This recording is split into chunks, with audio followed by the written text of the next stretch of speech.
Hello and welcome to Mediumship Matters with me, Hannah Macintyre. And if you're one of those people that tries to listen as soon as these come out, you will notice that these are in quite quick succession. And that always seems to be the way that it works for me. I think it's that opening up to the energy. All of a sudden, I do one and then I get so many ideas for future podcasts that I just can't sleep at night and I have to keep going. And then something else will take my attention and the energy with it. So let's make hay while the sun shines. Now, today's topic is failure. And this came to me at 3 o'clock this morning because it's one of those things that I have mentioned in this podcast, but I think is really, really important to understand about the spiritual journey, but also the mediumistic journey. So I thought I'd share with you today some of my top failures so that you could maybe start to understand some things about your life and also what you're blooming well signing up for if you decide to follow the path of a professional medium. So as I've said before, but just in case you're a new listener to the podcast, when we start to actively try and improve our energy and go on that self-improvement journey, sometimes it's about just wanting to heal, wanting to change, wanting to shift. And I do believe that the reason we are all here is so that our soul can experience things for its growth that it would be unable to experience in a non-physical, non-ego world. So we have to come here and be trapped in the restrictions of this physical body to be surrounded by other people. 3Ders, if you've listened to the previous podcast. And that's important for our growth because in those frustrations and in those letdowns and those hurts is the growth, is the learning, the reconciliation of who we are and the choice to either learn from that and not let it happen again, or hope that it won't and learn 9 times out of 10 that it does anyway. So that's pretty much definitely how it's been for me. I'm not pretty much, I'm correcting that as I go. I would love to tell you that as soon as I signed up with the spirit world, everything just was lovely because that's what I imagined, but it's not been. It's been hard. So there are so many different things that I can talk to you about here. The one that's popping into my head straight away is, as you may know, I was very, very dedicated to my initial development with the spirit world. It was always not a choice. And that's really, I have to be so clear about that. I may not have been somebody that saw spirit when I was a child, but that calling within me, once I heard it, I couldn't hear anything else ever again. And it changed my life forever. And I can say that it's changed my life for the better, but it's been a long journey. It's been a long time to get here and a lot of hard work and a lot of heartache. This isn't a poor me, by the way. I don't want your sympathy because this is what you all have to go through, which is why when people come to me and tell me they're having a really, really hard time, sometimes people find me a bit of a cold fish. And it's not that I don't care, and it's not that I don't love you and want you to do well, and it's not that, what are the words? I can see your potential. And I know that you are capable of so much more if you would just allow yourself to have it. And so I'm not going to sympathise and tell you it was all somebody else's fault or give you a big soppy hug. I might give you those things, but I will also tell you that it's up to you to change it. So when I first started in the development circle I sat in, I was very dedicated, easily the most dedicated person there by miles, and I always have been. it's the best thing that's ever happened to me, but I also take it very, very seriously.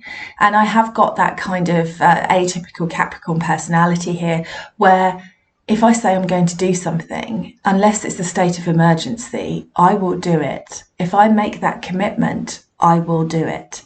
And spirituality and mediumship has always had that level of commitment and dedication from me. This is not something, if you want to do it well, you play with. Now, of course, you can play with it if you're just trying to experience it, wanting to know if there's more. Please don't listen to this and think, oh God, Hannah's judging me. I'm not at all. But as soon as I felt that calling, I knew that I had to be absolutely serious in my commitment to the spirit world. And I always have been. And one of my friends always says to me, she has never seen anybody work as hard as I have for what I've got. And that is true. I will take that. I have busted a gut, cried, wept, tried to walk away, found myself instantly back, because that is how it is when you have that kind of calling. So I'd sat in my development circle for a couple of years, and I remember sitting there with waiting for the teacher to give me a sign that I was ready. And during that time, people had come, people had gone, and new people had started. And it's a funny thing in development circles, because you have to learn to push your ego aside, because when new people start, you have to hear the things from the beginning again. And I do try and negate some of that with my teaching, which is why I always tell everybody to do the online pre-recorded starting with spirit course first, because there does become a point where doesn't matter how spiritual you are, it's a little frustrating to hear the basics for 45 minutes of an hour and a half circle, a 2-hour circle, because you've already learnt it all and you've heard it all 10 times already. So I do try and negate that, but you have to kind of push your ego and your reaction out of the way. And I really, really, really wanted to read cards for other people. And it had been 2 years of every week without fail going. And I was so grateful for all that Spirit had given me. But I didn't want to be some greedy butthole who was trying to cut ahead. So I was really trying to be slow and steady. And in my head, I thought that the spirit world knew this, which of course they did, and that they would tell me when I was ready. So I waited, and I waited, and I waited, and I waited. And eventually I got brave enough to ask the teacher and just said, when do you think I'll be ready to practice on other people? And she went, I'm sorry, what? And I went, with my cards, when do you think I'll be good enough, be at that stage to be able to do that? And she went, what are you talking about? And I said, oh, am I not ready yet? I'm so sorry, this is so embarrassing. Backing away, awkward. And she said, I thought you already were. I thought you were doing it professionally. And I said, well, no, because I've been waiting for you to tell me that I'm ready. So I haven't. And she went, what? And I went, well, I thought you would tell me when it was the right time. And she went, well, no, if you think it's the right time, then it's the right time. And I remember that very clearly, just going, what? And really such a lesson there in holding yourself back.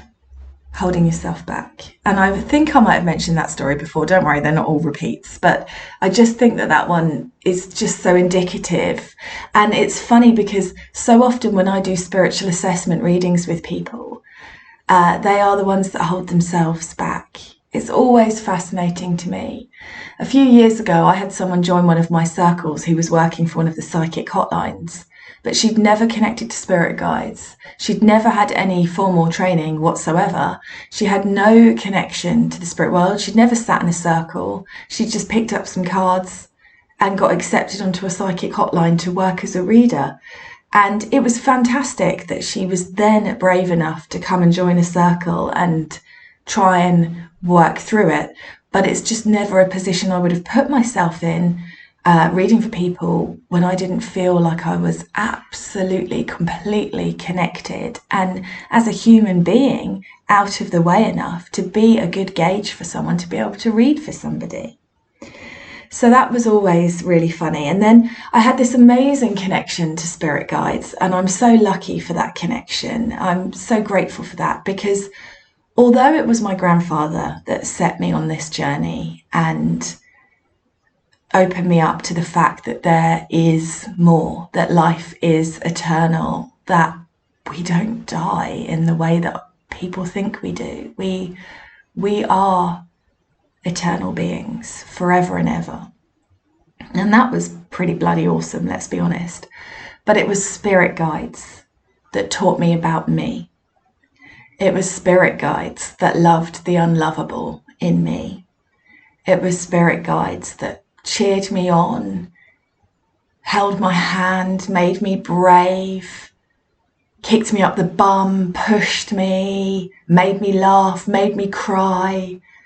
That was spirit guides. And somewhere along the line, and I don't know where or when it happened, but I decided that because my connection to spirit guides was so good, that even though I felt a real pull and a real calling to do mediumship, evidential mediumship, I shouldn't. I should be grateful for the fact that I have that connection to spirit guides. And trying to develop evidential mediumship was basically telling the spirit world that I wasn't grateful for what I already had. And it never appeared in my mind like a fully formed thought like that. It took me a long time to realise that that barrier was in there, and that's what it was saying. But that was there for a long time. There was a good 5 years where I wanted to work on my evidential mediumship and that loved one in spirit connection, and felt like it was greedy. And so kept pushing it down, pushing it away. So that was massive for me. That was a massive failure, because I watched people that I taught follow the path of mediumship and felt jealous. Let's be honest, I felt envious that they were able to do that when I was able to do that too. It's just that I wasn't allowing myself. So that was a massive learning for me in just how I was holding myself back, and a massive failure there. And there is a massive difference when you decide to work evidentially for mediumship. And I always say this to my students, because when you're working with spirit guides and working with symbology and working with colour, and spirit guides are always positive, they're always opening someone up to their potential. It's a lovely energy to sit in and work with, and I still love working with them. And that's very different to when you start working evidentially, clairvoyantly, because when you start working as an evidential medium, there's a real yes or no. It's black or it's white. The evidence is understood or it isn't. So the best example I can give is if you're working with spirit guides and you give somebody a message along the lines of, I can see that you've been through a really, really tough time. And I can see that you've had to grieve, and that grief has held you back, and you've had to overcome your own barriers. But now you are moving forward and the energy feels positive, and I know there is opportunity and hope for you. That's a lovely message, but that is a message that probably applies to everybody. When you work with evidential mediumship, when you say, I know he was a plumber, if he wasn't a plumber, he wasn't a plumber. There's no grey area there, there's no movement there, there's no freedom. If you say he died of cancer and he didn't die of cancer, you are wrong. And that's the difference in the energy between working with spirit guides. Not that I'm saying a good spirit guide reading should be fluffy, because it shouldn't. And you can be incredibly evidential with a spirit guide reading, and I would hope that I am. But it is the difference between that and a loved one in spirit, where it is very fact-based. So that's the difference.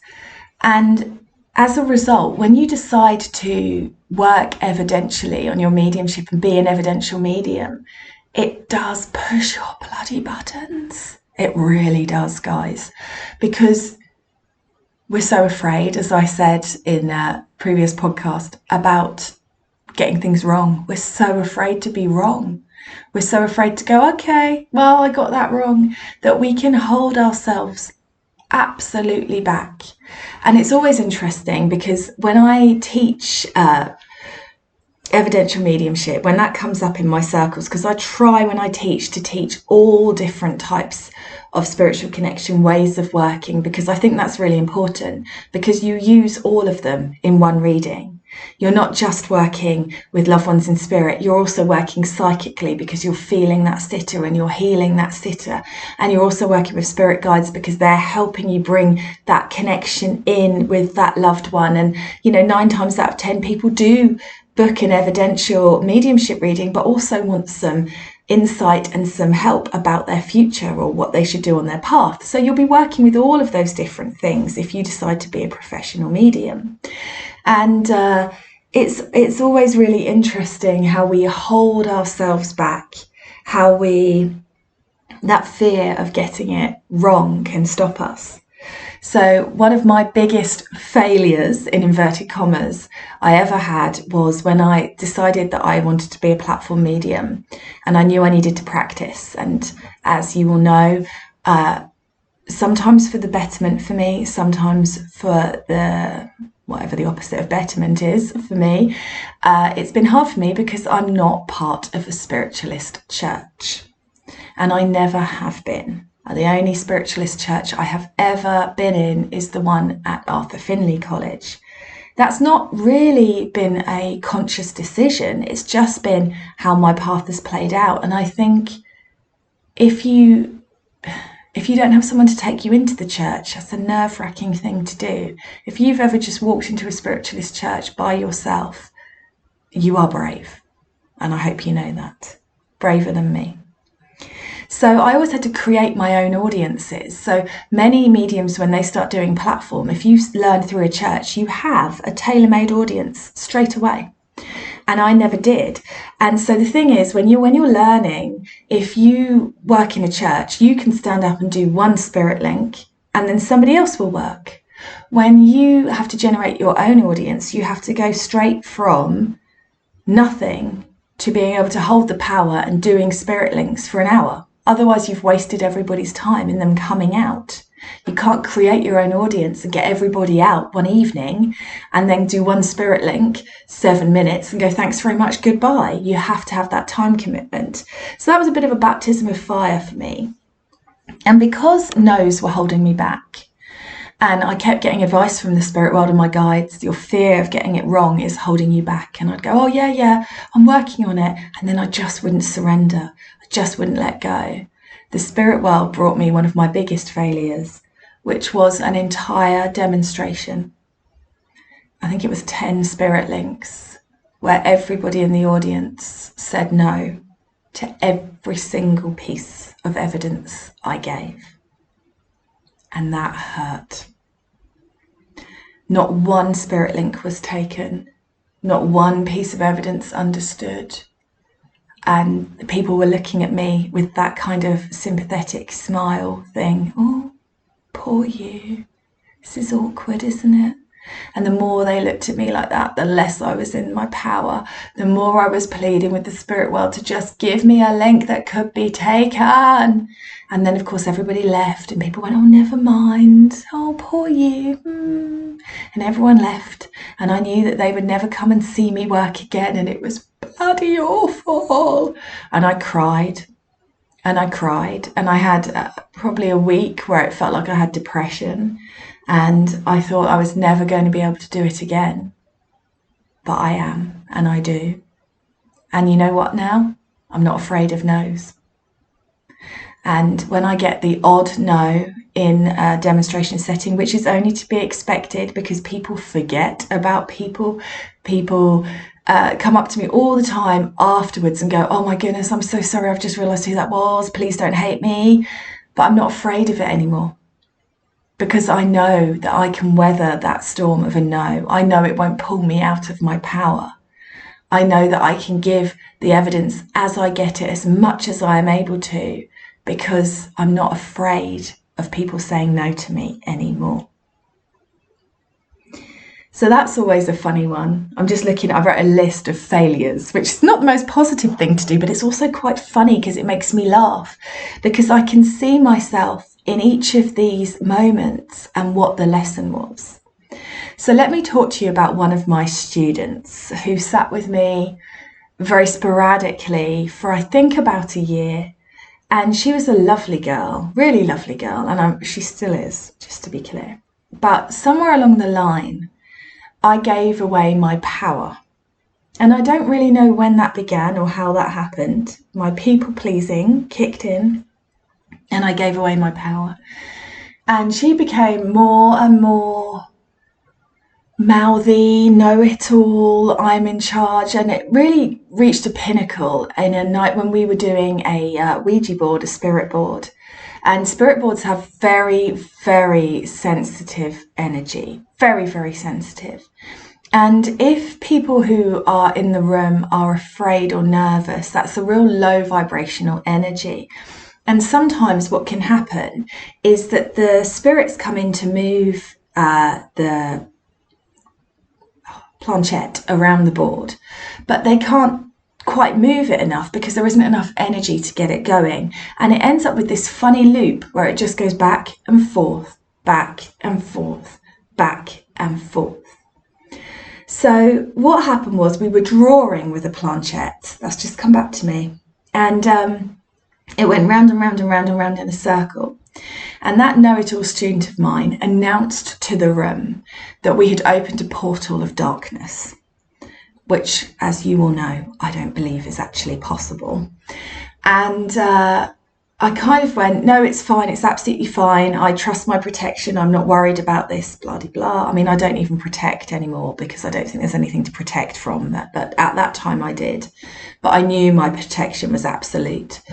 And because of that fear, it then got this funny back and forth, back and forth, back and forth energy where it wouldn't work properly. And that student of mine told me in front of everybody that was there that I was doing it wrong, that my energy was negative. And she took my planchette off me and stood up and said she could manage it better than me. And it didn't change, unsurprisingly, because actually treating your teacher with such little respect doesn't actually improve the energy of a space. So it just carried on doing what it was doing anyway. But I can't really believe that I allowed that to happen and didn't eject her from my property immediately. And that's the funny thing, isn't it? That was part of my growth, and I will never, ever, ever let anybody treat me like that again. And so that was a really, really valuable lesson in my power and being unafraid to speak up for myself and being unafraid to say, no, I'm in charge here, sit down. And bless her heart, she has now got her own business just down the road from me where she's permanently, funnily enough, copying me. So I decided to do some demonstrations in local hotels, and lo and behold, she's doing some demonstrations in local hotels. But she does still believe in all the negative stuff, and she does sell that, as people like to, and she does ghost stories around the fire and things like that. And good luck to her if that's what she believes. But such a funny thing for me in the way that I allowed her to squash me and didn't stand up in my own power. And that's happened many, many times. One of the funniest lessons that I've had to have is about manifesting, but being very clear in what I'm manifesting. Because sometimes it's a little bit like being in a Grimm's fairy tale. I don't know if you've noticed that. But I used to manifest sellouts of events and sellouts of students for workshops and things. And I used to get it. And it took me a long time to realise that that wasn't a good manifestation. What I really should be manifesting, and what I manifest now, is that the right people come to me with the right energy who are ready to work. And I would rather have spaces left on a course and less of the troublesome energies than have it sell out and have lots of very difficult people there. But I learnt that through failing. I learnt that from difficult people coming up into my groups and being rude. And I'm still learning that. There was a lady that was sent to me just a few weeks ago who spent the whole reading going, meh, have you got a name though? Meh, have you got a name though? Meh. And even though I kept saying, if I get a name, I'll be sure to give it to you, but names aren't guaranteed, she just kept going, well, yeah, it does sound like them, but I'm surprised you haven't got their name. And of course, the more she said that, the more difficult the energy was to work in. But I'm grateful to her too, because all it made me do was go and change my write-up on my booking system. And now people have to email me if they want to book in for a reading with me. And you'd be amazed how that extra step cuts the wheat from the chaff. No longer do I advertise the booking link for my readings. If you want a reading from me, you email me. And that simple process just helps get me the right people, the people that really want to work with me, the people I really want to work with, a better energy to work in. So those failures have actually helped me to become clearer on what is right for me and where I need to be. One of my biggest failures is I broke a dear friend of mine's heart, and we've never been friends since because we went into business together, and I knew that I shouldn't have gone into business with her. And I knew that she was not in a stable enough place to be able to do the work that she wanted to do. But I couldn't find my voice to tell her. And I let myself become entrapped in this business and entrapped in limited companies and events. And I let her speak over me. I let her speak for me. I let her push me around with her energy just because I couldn't find my voice. And because I couldn't find my voice, you know, the after effects of that, well, they're still present. She still doesn't speak to me. But the after effects of, you know, it was a year of contacting companies' house and doing various different things to try and extricate myself from my own choices. So when people say to me, well, the spirit world won't let you make a mistake, or what's meant for you won't pass by you, it will. And that's sometimes how we learn. It's not as soft and fluffy as we all think it's going to be. And I just wanted to finish here by telling you a really funny story about me at Arthur Finlay with my friend Sue. So we went, and I had one target for the entire week that we were there, which was that I would get on the stage at some point and do something.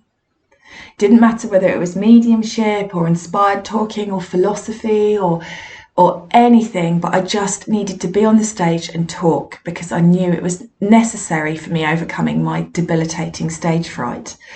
And it had got to Thursday.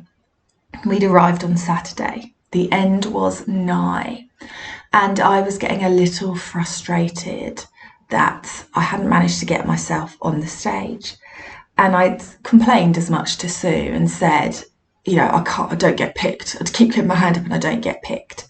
And we were sitting in the main hall and they asked for a volunteer and I put my hand up and didn't get picked. And I went, oh, and she just turned to me and went, is that how you're putting your hand up?